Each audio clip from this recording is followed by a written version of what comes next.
Rob, I want to start here with a quote you said. You said the ANC is sick and dying, but the brand is still strong. We're 24 hours out from this election. What is the ANC brand right now? So the ANC brand, they're still trying to play the game of the liberation movement that saved the country in 1994 from apartheid, that brought the Rainbow Nation together. And to be fair, they did a very good job for the first 10, 15 years of their rule, but they've been in power for 30 years.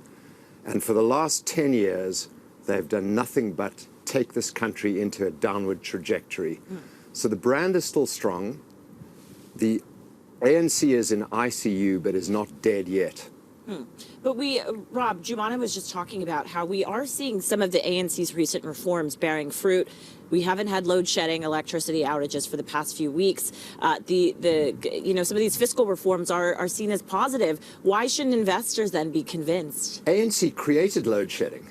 The ANC created the electricity supply problem in this country, and they're pretending they're fixing it now.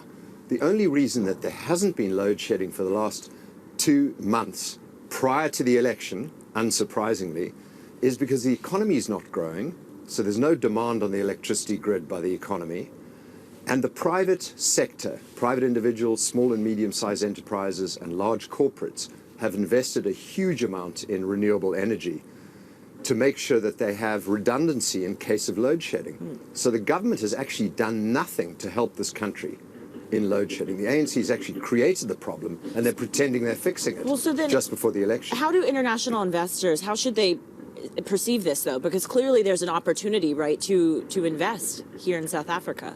Is there? My worry is that the ANC is actually continuing to put this country into a zero growth environment, push socialism upon us, build unaffordable systems like the national health insurance, which we cannot afford, which Ramaphosa just signed into as an act.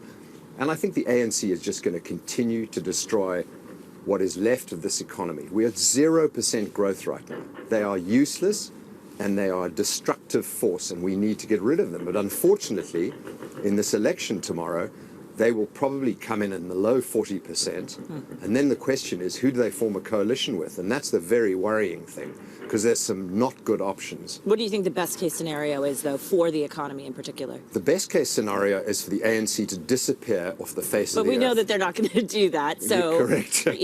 what should, what is it investors should be looking out for? Well, if the ANC is less than 40%, and they cannot form a government with the radical left EFF, the racist and radical left EFF, then they'll be forced to pull together some of the center-right parties into a coalition.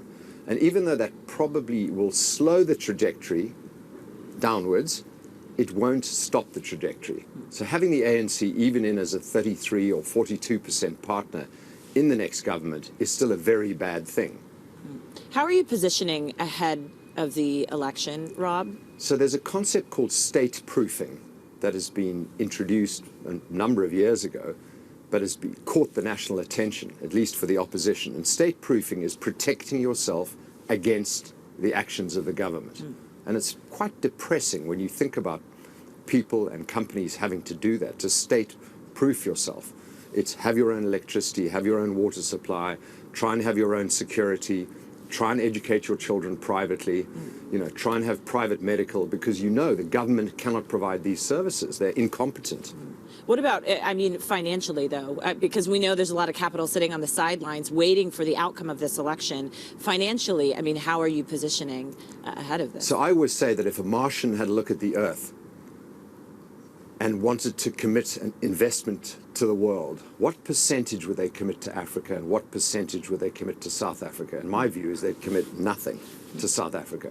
Why invest in an environment where you have a moronic, destructive, incompetent, kleptocratic organization like the ANC? But you're still invested in the country. I live here. I have money here that I can't take out. And I'm based here and I'm not leaving. So I'm going to try and make the best of it, but I'm going to protect myself by having the majority of my assets overseas. So for the, if we're talking about FDI, it's declined over the past few years, of course. After May 29th, how does that turn around if we are still to see an ANC majority? Because that is a likely outcome. So if the ANC are in coalition with the EFF, there will be no foreign direct investment. You believe it will start Zero. to decline? Will disappear. Okay. No one in their right mind would invest in an ANC-EFF government in this country, because the EFF, in particular, want to attack property rights. There's a bill called, listen to the words of this, expropriation without compensation. Why don't they just say stealing? There's black economic empowerment. Also, theft. It doesn't work. Even Mbeki... But they gave a lot of opportunities to a lot of black people in the country. And they destroyed a lot of the economy too, because they put people into positions of power, cadre deployment, and put people into big stakes in companies who weren't capable of delivering the services that they promised. So potentially, Rob, who makes the difference? Later on today, we're going to have the finance minister here. We were just speaking about him. Could he potentially be a change for this country, helping the ANC? What's the silver lining potentially here? It's hard to look for one. The silver lining is that and it would make me sick, but it is a silver lining. It was the ANC to team up with the Democratic Alliance, the main opposition. So the Democratic Alliance is a pro-West, pro-capitalist, pro-democracy, pro-rule of law, and have proven very good governance party. So if the ANC were to fall to just below 40%, they would have to team up with a party like the Democratic Alliance that will get in the high teens or low 20s.